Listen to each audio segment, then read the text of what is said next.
नमस्कार दोस्तों, आज हम एक बेहद जरूरी टॉपिक पर बात करेंगे और वो है लोन का इंटरेस्ट और ईएमआई।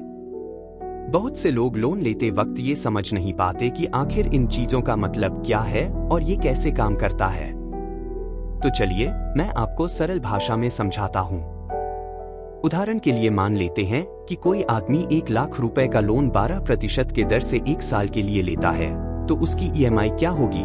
तो इसको निकालने का एक फार्मूला होता है जो कि यहां दिया गया है। इस फार्मूला को यूज करने पर जो ईएमआई निकलेगा वह है 8,884 रुपए और 88 पैसा। आइए इसको एक्सेल के माध्यम से समझते हैं। प्रिंसिपल को माइनस में लिखेंगे क्योंकि प्रिंसिपल अमाउंट प्रत्येक ईएमआई के बाद घटता रहता है। इसके बाद इंटरेस्ट रेट को मंथली के हिसाब से लिखना होगा, यानी 12% सालाना के हिसाब से 1 महीने का इंटरेस्ट रेट 1% होगा।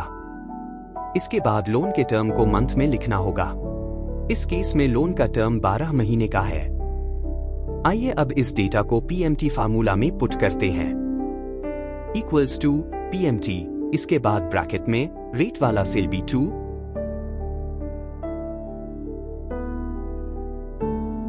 फिर टर्म वाला सेल B3 और फिर लास्ट में प्रिंसिपल अमाउंट यानी सेल B1। इसको एंटर करने के बाद ईएमआई कैलकुलेट हो जाएगा। आइए अब इसको डेटा शीट के माध्यम से समझते हैं। ईएमआई 8,884 रुपए और 88 पैसा है। 1% प्रति महीने की रेट से पहले महीने का इंटरेस्ट 1,00,000 रुपए पर 1,000 होगा। चूंकि ईएमआई 8,884 रुपए और 88 पैसा है, तो रिमेनिंग 7,884 रुपए और 88 पैसा प्रिंसिपल अमाउंट से घट जाएगा। दूसरे महीने के लिए अब प्रिंसिपल अमाउंट केवल 92,115 रुपए और 12 पैसे बचा रहेगा। इसी बचे हुए अमाउंट पर दूसरे महीने के लिए 1% की दर से इंटरेस्ट लगेगा, यानी कि total interest for second month 921 रुपए और 15 पैसा होगा। अब चूंकि ईएमआई सभी महीने के लिए बराबर ही होता है, तो दूसरे महीने में प्रिंसिपल 7,963 रुपए 73 पैसे से कम होगा। इसी प्रकार ईएमआई प्रत्येक महीने काम करता रहेगा। यहाँ एक चीज नोटिस करने वाली बात है कि प्रत्येक महीने इंटरेस्ट अमाउंट कम होता रहता है, जबकि प्रिंसिपल अमाउंट का रीपेमेंट बढ़ता रहता है।